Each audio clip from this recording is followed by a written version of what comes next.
Started crying because the forensic accountant standing behind me said, "Your daughter also opened 11 credit cards in your name." My name is Elena Vasquez and I'm sitting at my mother's dining room table listening to my older sister Christina perform what she does best, playing the victim while destroying my reputation. "You've never been there for this family," Christina announces to the assembled relatives. Mom, our Aunt Rosa, Uncle Miguel and Christina's husband Derek. "The rest of us sacrifice, we help each other, we struggle together. But you just sit in your fancy apartment, living your perfect life, pretending we don't exist." I say nothing. I'm holding a manila folder in my lap. It's thick, professionally bound, and contains 6 months of work from a forensic accountant named Patricia Wong. Christina doesn't know this yet. She will in about 3 minutes. If you've ever been the family ATM while being accused of selfishness, hit that like button and subscribe right now. You're not going to want to miss what happened next. Let me take you back 5 years to where this really started. I was 27 working as a project manager at a tech company in Austin. Good salary, not extraordinary but comfortable. I'd moved to Texas right after college, built a career, created a life separate from the family drama that had defined my childhood in Phoenix. Christina was 32. Married to Derek, a construction worker with ambition but inconsistent employment. They had 2 kids, lived in a rental house 20 minutes from Mom, and were always one emergency away from financial disaster. That's when the calls started. "Elena, I hate to ask but Jaden needs braces and our insurance won't cover it. Could you help with maybe $2,000? I'll pay you back." She didn't pay me back. "Elena, Derek's truck broke down and he needs it for work. Could you loan us $3,000? Just until his next job starts." She didn't pay that back either. "Elena, the landlord raised our rent and we're short this month. Could you cover the difference? Just $800. I promise this is the last time." It wasn't the last time. At first I told myself I was helping family. That's what you do, right? Christina was struggling, Mom was on a fixed income and I had the means to help. Felt like the right thing to do. But the requests never stopped. And they were always urgent. Always presented as one-time emergencies, always accompanied by promises of repayment that never materialized. By 2019, I'd given Christina approximately $48,000. She'd repaid zero. That's when I made a decision. I set up a monthly payment. $3,200, transferred automatically on the 1st of every month to Christina's account. No more emergency calls. No more guilt trips. Just consistent, reliable support. "This is to help with rent, utilities and kid expenses," I told Christina when I set it up. "I'm doing this because I love you and I want my niece and nephew to be stable. But this is it. No more emergency requests." "Oh my God, Elena, you're saving us," Christina said, crying. "I don't know how to thank you. Just use it for the kids and the bills. That's all I ask." For 6 months everything was fine. The money transferred. Christina posted on Facebook about how blessed she was. Life seemed stable. Then the request started again. "Elena, I know you're already helping but Derek's mom is sick and we need to fly to Ohio. Could you cover the flights? Just $1,200. Elena, Sophia's school is doing a trip to Washington, D.C. and all her friends are going. We can't be the only family that can't afford it. Could you help with $900? Elena, our car needs new tires and we literally can't drive without them. Could you send $500? Every request came with justification. Every request came with guilt. Every request came with the implication that if I said no, I was selfish, uncaring, prioritizing myself over family. I said yes more often than I should have. By 2023, I'd given Christina approximately $245,000 over 4.5 years. The monthly payments alone totaled $173,000. The emergency requests totaled another $72,000. $250,000. And Christina still complained that I never helped the family. Mom believed her. Aunt Rosa believed her. The entire family narrative became, Elena has money and won't share it. Christina and Derek are struggling while Elena lives selfishly in Texas. The breaking point came 6 months ago. I was visiting Phoenix for Mom's birthday. Family dinner, nothing fancy, just everyone gathering at Mom's house. Christina arrived late, making a dramatic entrance about how hard it was to get there because their car was falling apart and they couldn't afford repairs. I'd literally sent her $3,200 4 days earlier. Elena, Christina said, settling into her chair with a martyr's sigh. It must be nice to not have to worry about money. Some of us aren't so lucky. I looked at her. What do you mean? Just that you've always had it easy. Good job, no kids, no responsibilities. Meanwhile, Derek and I are drowning trying to provide for our family. Christina, I send you a little help here and there, I know. And I appreciate it. But it's not like you're really sacrificing anything. You still have your nice apartment, your new car, your vacations. My vacation that year had been 4 days in San Antonio. Hers had been 2 weeks in Cancun. I'd seen the Facebook photos. But I didn't say anything. I never said anything. That was my mistake. The lies got worse. Christina told Aunt Rosa that I'd refused to help with Jaden's medical bills. I'd paid $4,000 for those bills.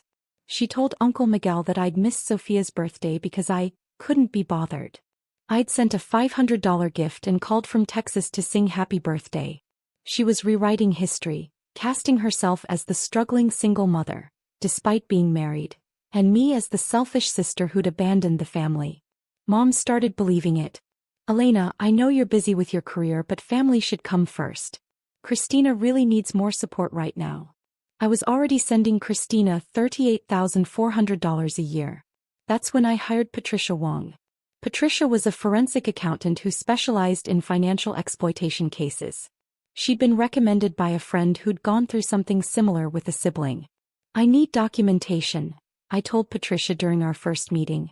Every dollar I've sent, every request, every promise of repayment. All of it. Do you suspect fraud? Patricia asked. I suspect I'm being lied about. I need proof of the truth. Patricia was thorough. She pulled bank records, transfer receipts, text message logs, Facebook messages, emails. She documented every transaction, categorized every expense, cross-referenced every claim Christina had made against actual evidence. Took her 3 months. What she found was worse than I'd imagined. Drop a comment and let me know where you're watching from tonight. The report was 147 pages long. Professional, detailed, devastating. Section 1. Financial support provided. Monthly transfers. $3,200 x 55 months equals $176,000. Emergency requests. 47 separate payments totaling $69,000. Direct payments to vendors. Medical, school, utilities $23,400. Total support provided, $245,000. Section 2, repayment received. Total, $0. Section 3, claimed versus actual need. This section was illuminating. Patricia had cross-referenced Christina's requests against her social media posts and credit card statements, which Christina had stupidly used my address for when she'd opened accounts, giving Patricia legal access through the fraud investigation. Christina claimed she couldn't afford school supplies. She'd spent $800 at Sephora that same week.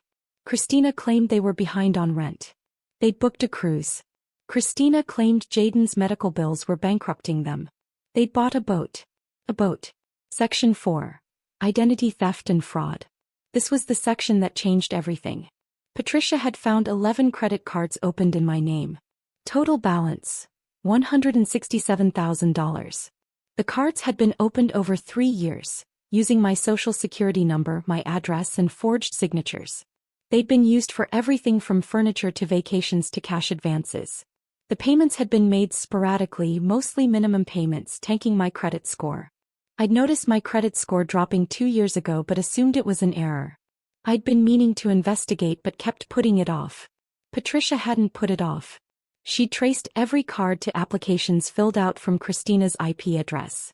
She'd found selfies Christina had posted on Facebook wearing jewelry purchased on my fraudulently obtained credit. She'd documented everything. Section 5. Legal options. Patricia laid out my options clearly.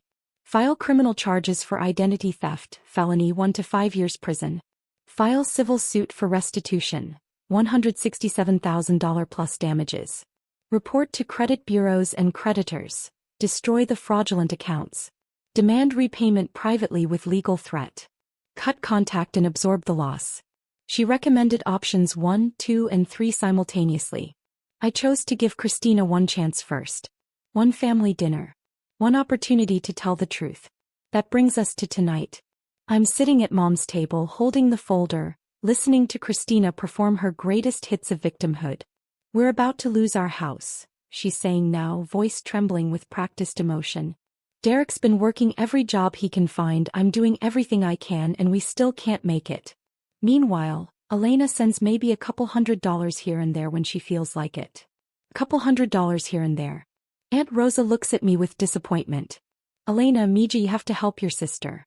Family is everything. Uncle Miguel nods. Your mother raised you better than this. Mom won't meet my eyes. She's clutching her rosary, probably praying for me to stop being so selfish. Derek is silent, staring at his plate. He knows something's coming. He's not stupid. Christina's building to her finale. I don't ask for much. I never have. I work hard, I sacrifice for my kids, I do everything right. And my own sister can't even. $3,200, I say quietly. Christina stops mid-sentence. What? $3,200. That's what I send you every month. Automatically. On the first of the month. I've been doing it since January 2019. The table goes silent. That's not, Christina stammers. I open the folder and pull out the first document. Bank transfer records highlighted, dated, categorized. 55 months of payments. That's $176,000 in monthly support alone. I slide it across the table to Mom. Here's every transfer. Date, amount, confirmation number. Mom picks it up with shaking hands. Her eyes go wide. But that's not all, I continue, pulling out the next section. 47 emergency requests over the same period. Braces, car repairs, medical bills, rent, school trips, Christmas presents, Easter expenses, back-to-school shopping, Derek's tools, the kids' birthday parties. $69,000 in one-time payments. I slide that across to Aunt Rosa. And then there are the direct vendor payments. The times you gave me account numbers and I paid your electric bill, your water bill, Jaden's orthodontist, Sophia's dance classes. $23,400 paid directly to service providers. Uncle Miguel takes that page, scanning it in disbelief. Which brings us to a total of $245,000 in financial support I've provided to Christina over the last 4.5 years. Christina's face has gone from red to white. Elena, you can't just what? Can't just document the truth? Can't just prove that your entire narrative is a lie? I pull out another section. Because this is interesting. This is Patricia Wong's analysis of your claimed need versus your actual spending. I start reading. May 2021. Claimed you couldn't afford groceries. Requested $500 for food. That same week you spent $1,200 at a luxury spa resort. June 2022. Claimed Jaden's medical bills were overwhelming. Requested $4,000. 2 weeks later you bought a boat for $8,000. Should I continue?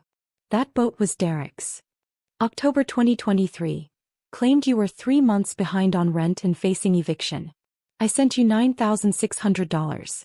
You weren't behind on rent. Your landlord confirmed you were current. You used the money to renovate your kitchen. Mom's rosary falls from her hands. Christina, please tell me this isn't true. Christina's eyes are filling with tears. The real kind this time, not the performative ones. It's not what it sounds like. It's exactly what it sounds like, I say. I have documentation of every lie, every exaggeration, every manipulation. For 4.5 years, you've told this family that I'm selfish while I've been sending you the equivalent of a full-time salary. Hit that subscribe button if you've ever had to prove the truth to family who refused to believe you, because what happened next was beautiful. Derek stands up. I'm going outside. Sit down, I say. It's not loud, but it's commanding. You're going to want to hear this next part. He sits. I pull out the final section. The one that Patricia hand-delivered to me with a warning. This is going to destroy your relationship with your sister permanently. Make sure you're ready for that. I'm ready. Section 4, I announce. Identity theft and fraud. Christina's face goes gray. 11 credit cards, I continue. Opened in my name using my social security number, forged signatures. Total balance of $167,000. All traced back to your IP address, your devices, your spending patterns. I slide the evidence across the table. Patricia had included screenshots of the applications, spending records, and, the killing blow, Facebook photos of Christina wearing items purchased on the fraudulent cards, tagged with dates that match the purchase dates. Mom picks up the document with shaking hands. Christina, tell me you didn't. Christina is crying now. Full breakdown, mascara running, hands shaking. I was going to pay it back. I was going to fix it. We were just so desperate and Elena had good credit and I thought. You thought you'd commit identity theft, I finish. A felony. One that's destroyed my credit score, cost me a car loan I couldn't get last year, and has subjected me to collections calls for debts I didn't create. Aunt Rosa stands up. Elena Mija, she's your sister. Surely you can work this out. Work it out. I turn to her. She's stolen $167,000 from me. She spent 4.5 years telling everyone I'm selfish while I've been supporting her family with $250,000. She's lied to Mom, to you, to everyone. What exactly should I work out? Family forgives, Aunt Rosa says weakly. Family doesn't commit felonies against each other. There's a knock at the door. Everyone jumps. I stand up. That'll be Patricia. Who? Mom asks. Patricia Wong. The forensic accountant who prepared this report. She's here to witness this conversation and to serve as a professional third party for what happens next. I open the door. Patricia walks in, professional in a gray suit carrying a briefcase. She's 63, has testified in over 200 fraud cases and doesn't suffer bullies. Good evening, Patricia says calmly. I'm Patricia Wong, certified forensic accountant.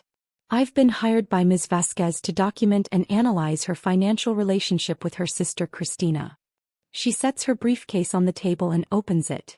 I'm here to confirm that everything in this report is accurate and admissible as evidence in both criminal and civil proceedings. Derek's head drops into his hands. Patricia continues, her voice professional and devastating. In addition to the identity theft charges which carry a potential sentence of 1 to 5 years in prison, I've also discovered evidence of wire fraud, the use of electronic transfers under false pretenses. That's a federal crime. Federal. Mom whispers. Yes, ma'am. When Ms. Christina Vasquez requested funds for purposes she knew to be false, claiming medical emergencies that didn't exist, rent arrears that weren't real, expenses that were fabricated, and received those funds via electronic transfer across state lines, that constitutes wire fraud. Christina is sobbing. Elena, please. Please don't do this. Think of Jaden and Sophia. I am thinking of them, I say quietly. I've been thinking of them for 4.5 years. That's why I sent the money. That's why I kept helping even when you never paid me back. That's why I stayed silent when you lied about me. So why now? Christina manages. Why are you doing this now? Because you couldn't stop lying. You had to make me the villain at every family gathering. You had to poison Mom against me. You had to make me out to be selfish and cruel when I've been keeping your family afloat. My voice stays level. Come. You mistook my silence for weakness. You mistook my generosity for stupidity. You mistook strategy for surrender. Patricia pulls out another document. I also found something else during my investigation. Christina looks up, terrified. You've been claiming your children as dependents on your taxes while also claiming them for EITC benefits. However, you've also been receiving child support from a previous relationship, Jaden's biological father, that you've never reported to the IRS or to the state benefits office. That's tax fraud and benefits fraud. Mom actually gasps. Christina, you told us Jaden's father was dead. He's not. Christina can't form sentences. Patricia closes her briefcase. Ms. Vasquez, I need to inform everyone present that I'm legally obligated to report the tax fraud and benefits fraud to the appropriate authorities. The identity theft and wire fraud are your decision to prosecute or not. The room falls silent except for Christina's crying. I look at my sister. Really look at her. The golden child who could never do wrong. The struggling mother who was actually committing multiple felonies. The victim who was the perpetrator all along. Here's what's going to happen, I say. Patricia is going to file the required reports on the tax and benefits fraud. That's out of my hands. It's her legal obligation. Christina's sobs get louder. As for the identity theft and wire fraud, I'm giving you one choice. One chance to avoid criminal prosecution. Anything, Christina says desperately. Anything, Elena, please. You're going to sign a confession. A full, detailed confession admitting to the identity theft, the fraudulent credit cards, the wire fraud, and every lie you've told about me. Patricia's going to notarize it. It'll be legally binding. Hey. Yes. I'll sign it. You're going to work with the credit card companies to transfer the debt to your name. All $167,000. You're going to set up payment plans. You're going to repair my credit. Patricia will oversee the entire process. I can't, we don't have. You have a boat, I say flatly. Sell it. You have expensive furniture. Sell it. You have a closet full of designer bags. Sell them. You're going to liquidate every unnecessary asset and put it toward this debt. Derek finally speaks. We'll do it. We'll sell everything. And, I continue, you're going to attend every single family gathering for the next year and tell the truth. Not a summary. Not a vague apology. The full truth about every lie you told about me. About the $250,000 I gave you. About the crimes you committed. Everything. Elena, that's the deal. You do all of that and I won't press criminal charges for the identity theft and wire fraud. You don't, and Patricia has already prepared the criminal complaints. We'll file them tomorrow morning. Christina looks at Derek. He nods slowly. I'll do it, Christina whispers. Good. I pull out one more document. There's also this. It's a cease and desist letter prepared by my attorney. Effective immediately, you will cease all contact with me except as required for the debt repayment and credit repair process. No calls. No texts. No social media messages. No showing up at my apartment. If you need to communicate something, it goes through Patricia. You're cutting me off? Mom says, her voice breaking. I'm setting boundaries, I correct. Christina has proven she can't be trusted with my money, my credit, my information, or my reputation. I'm protecting myself. Patricia pulls out a pen and the confession document. If you're ready to sign, Miss Christina Vasquez, we can begin the process now. Christina takes the pen with shaking hands. She signs. Patricia notarizes it, makes 3 copies and hands one to Christina, one to me, and keeps one for her files. The credit repair process will begin Monday, Patricia says. I'll be in touch with account numbers and payment plan options. Ms. Vasquez, do you have anything else? No. We're done here. Patricia nods professionally and leaves. The silence that follows is deafening. Mom is staring at Christina like she's seeing her for the first time. How could you do this? To your own sister. I'm sorry, Christina sobs. I'm so sorry. We were desperate and it snowballed and I couldn't. You were never desperate, I say quietly. You were entitled. You thought you deserved my money because I had it and you wanted it. You thought you could take whatever you wanted because I was too nice to stop you. I stand up and collect my folders. Elena, wait, Mom says. Please don't leave like this. Like what, Mom? Like the selfish daughter you've spent 5 years believing I was. I look at her. You never once asked for my side of the story. You never once questioned Christina's version of events. You just assumed I was the problem. I didn't know. You didn't ask. There's a difference. I walk toward the door. Aunt Rosa tries one more time. Elena, she's still your sister. Family is. Family is not unconditional, I interrupt. Family is earned. Christina didn't just betray my trust. She committed crimes against me for years while convincing all of you that I was the villain. That's not family. That's exploitation with a genetic connection. I open the door. Will I ever see you again? Mom asks, crying. I pause. That depends on you.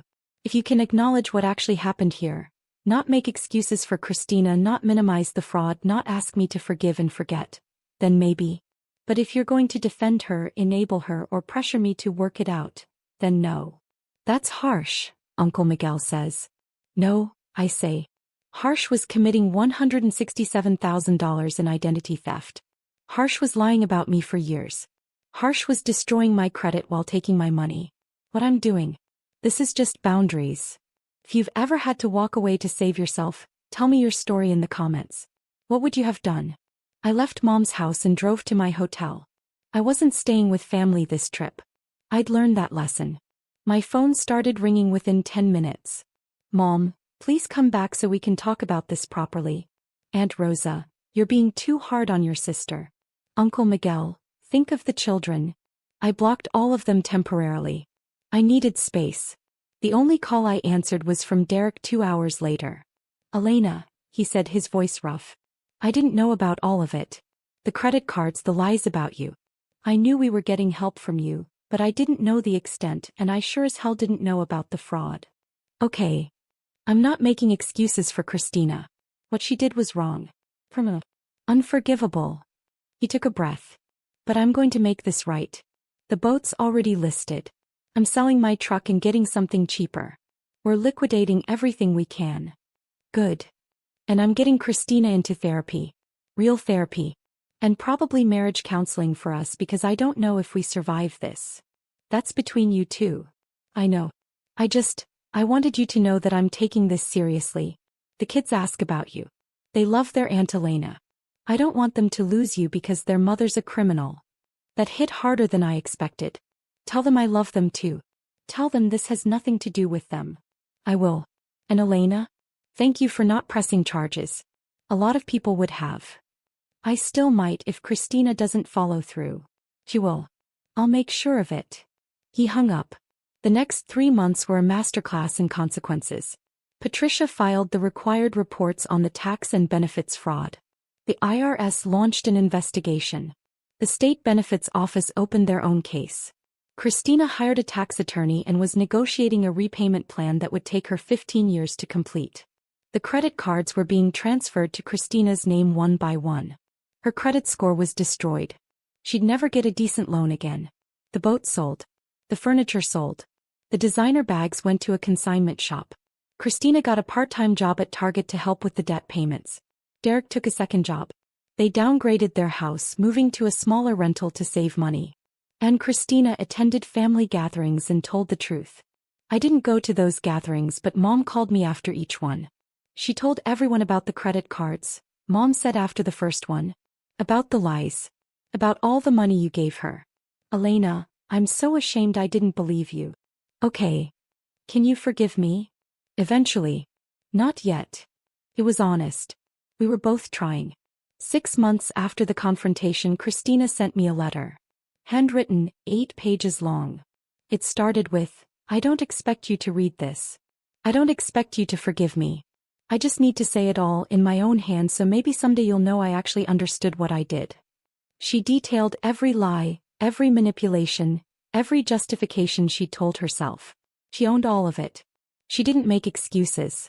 She didn't blame Derek or the kids or financial pressure. I was entitled, she wrote. I grew up as the favorite and I learned that I could get away with things you couldn't.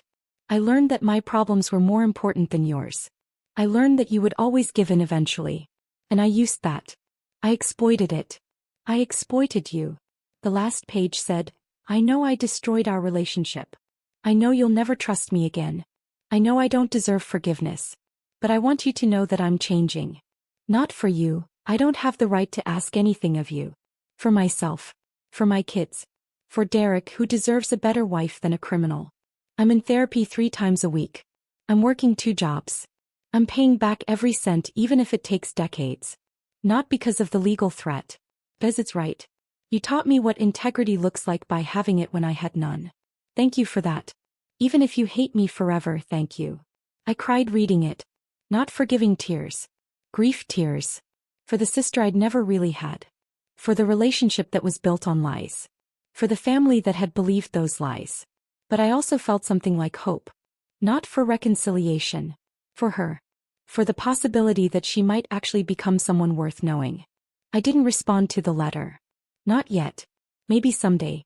A year after the confrontation, I had coffee with Mom. Just the 2 of us.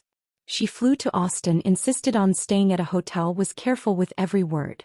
I failed you, she said. I enabled Christina's worst behaviors since she was a child. I made excuses for her. I expected you to be the responsible one, the one who gave and gave and gave while letting her take and take and take. Yes, I agreed. You did. I'm trying to be better. With Christina, with you, with myself. She pulled out her own folder. I started therapy too. This is what my therapist calls a repair plan. I took it. It outlined specific behaviors she was changing, specific ways she was working on our relationship, specific boundaries she was learning to maintain.